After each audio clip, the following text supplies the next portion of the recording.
I married a gay man and we had a baby together. And we're going to answer the question, do I have sex with other people? Because this comes up a lot. Also, people want to know, do we have an open marriage? And first of all, we want to say that we don't judge anybody for their relationship dynamic.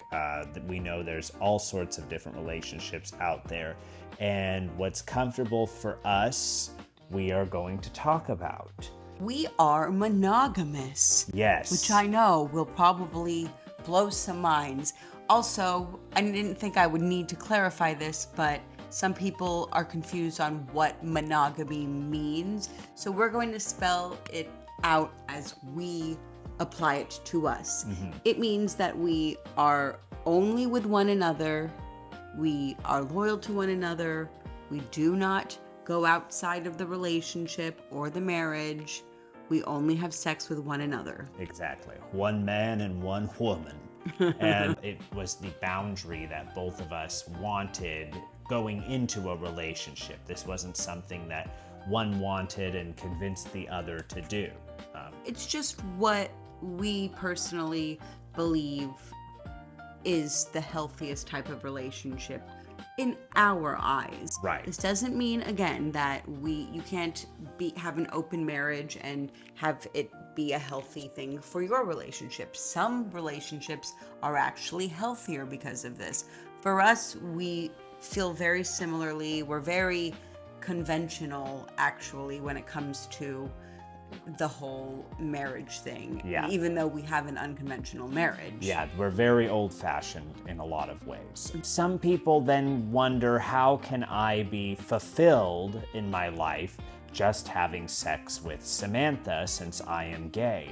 And this is a really deep and sometimes I feel almost bigoted thought or answer from people, or at least it's rooted in a lack of understanding of homosexuality. I think it's rooted in a stereotype. In a stereotype, that's the word I'm looking for. It's rooted in a stereotype that I am going to be any less fulfilled or any less loyal to my wife because I am gay. Yeah, I think there's also this idea that gay men are more promiscuous by default, and I don't understand how that came to be. I think your loyalty and your level of promiscuity is linked to your values. And just who you are. Some people just are more that way. Yeah, and I know plenty of straight men who are douche canoes, for lack of a better phrase, or who have cheated on their partners, cheated on their wives, and maybe it's because I am a woman and I've experienced a world of men who just are dirtbags like this, that I can point it out and say, well, I think a man is only as good as his morals and who he is as a human being. Yeah. I don't think that a man's sexuality defines his ability to be a loyal human being. Yeah. And in terms of fulfillment, first of all, I would not be in this marriage, choosing to be in this marriage, if I wasn't fulfilled with our relationship. That's good to know. Yes. I already know this. And it's just, to us, we've described our intimacy as a soul connection. And that is the most fulfilling thing that I've ever had in my life. I think people who look for sex in sort of this raunchy way, they're not really getting fulfillment. They're just compulsively going after people and racking them up like numbers, and maybe they're secretly hoping for fulfillment through this and not achieving it, and that's why they need to be so promiscuous. But when Samantha and I first got together, it just completely shifted my understanding of what it means to be with somebody and what it means to be intimate. And it takes you to that root level of like, oh, this is why human beings have sex and get married and are monogamous and with each other throughout their entire life. Like penguins. Right. You know, And there are gay penguins. there are actually, penguins are very gay. And the male penguin raises the baby.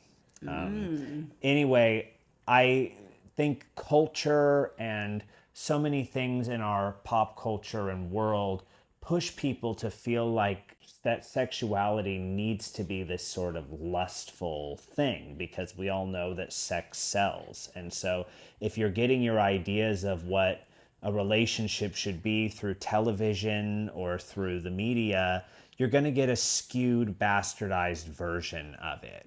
And we do have a lustful desire towards one another, but it's towards one another's souls.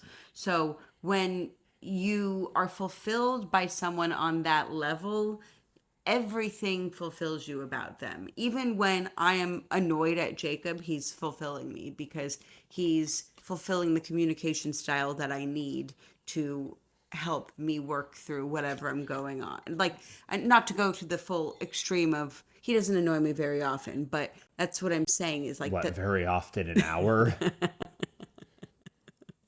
I annoy her.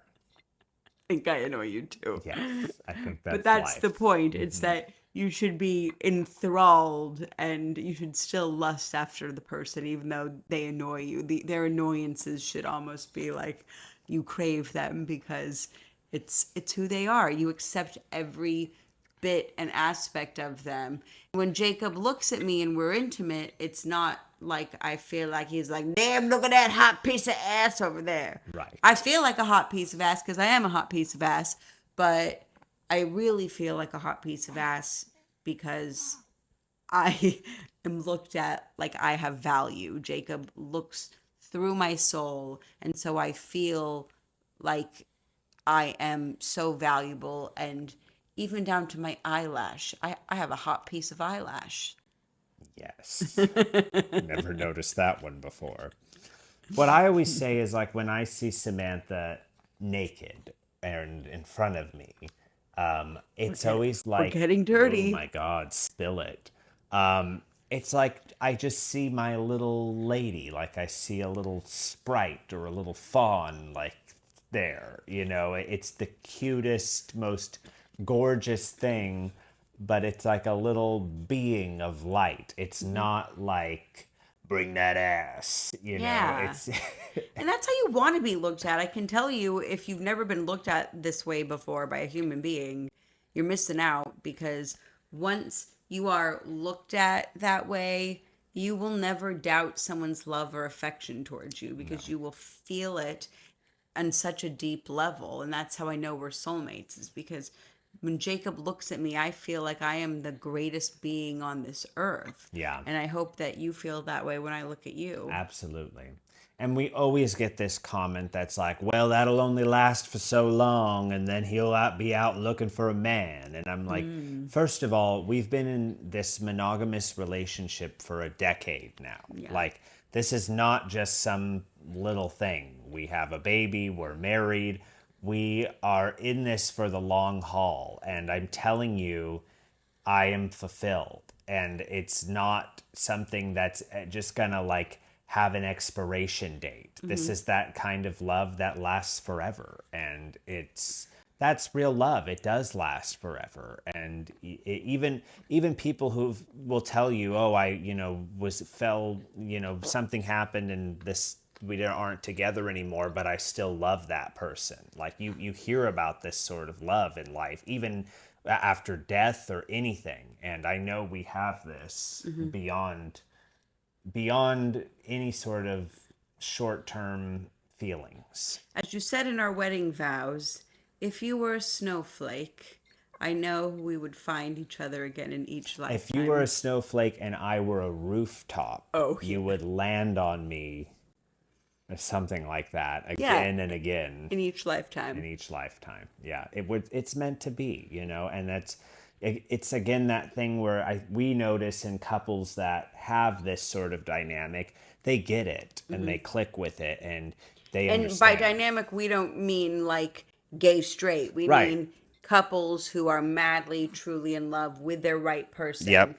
we can see the way that they look at one another. We can see the relationship that we have, the type of relationship within them, because it's a very palpable Yeah. feeling when you see this true love and respect thing. And you can also see when people aren't together for the right reasons, or when they're sort of like like they're cute together, but I don't know if this is like really deep. Yeah, you can look at a couple, at least we can now. I can look at them and I can be like, I don't know if it's Yeah. gonna last, Yeah. or I don't think they're right for each other. It's Yeah. not our decision to decide that for Right. anyone, but And maybe we're wrong a lot of the time, maybe we but are. I mean, at least I can we have a lot of couples that have been together for many, many, many years in our lives, and I feel that same resonance with them. And I think that we sort of gravitate towards couples who are in similar relationships as we are, Yeah. because it's just easy to understand why like I never have friends who are like in my life who are like, why are you prioritizing Jacob over our friendship right now? It's Right. like we're just like all friends with our friends. It's like we Exactly. all hang out together. And if I ever had a friend who was like, I really need to see you, like let's hang out, just me and you, of course we would do it. But it's it's Our just lives our are just lives are so enmeshed. intertwined. Yeah, it's how we live, and it's a joy, and it's one of the best part. They always say the best part of the party is when it just goes back to being you and your best friend, or you and your partner, and you get to go home and talk about what happened at Oh the yeah. party. When you meet the person who gets the world and sees the world the way you do, nothing else really gets in the way. And I can tell you that when you do meet that person, you are not going to be tempted to step outside of that relationship, Yeah. because You protect it at all costs. exactly. And so ultimately, when people are like, well, we'll see how long this lasts, we get the last laugh because we're like, it's already lasted like 25% of each of our lives. And also, well, almost 25%. I'm really bad with math. And also, we just, It's lasted more than 25% of my life. It's almost like a third of my life. I'm a little older than Jacob, just a little. A little bit. But that being said, we get the last laugh because we've been together forever, and we also just know that we're not going to do anything to fuck this up. No. 'Cause we have no desire to. And I don't know if that's like that confidence is a common thing or if it's a rare thing. And maybe if it is a rare thing, that's why some people can't wrap their head around it. But I also feel like the people who get it, and they see us, and if anyone has any questions, we're always happy to answer them and Absolutely. elaborate on Absolutely. We like respectful it. questions. And if you have any other thoughts, please leave them in a comment and ask us questions you want us to answer in upcoming videos. Please subscribe to us. We are putting out more and more videos talking about our relationship, showing our lives, and just having a real time with all of you. Yeah, and if there's like things that you want us to talk about or questions that you have, we like someone who's recently asked us like, what do our parents think of this dynamic? That's going to be another video. Yeah. Or a family, and we're excited to talk about that. But if there's anything you really want us to answer in depth, this is the place to ask it, and we're so excited to talk.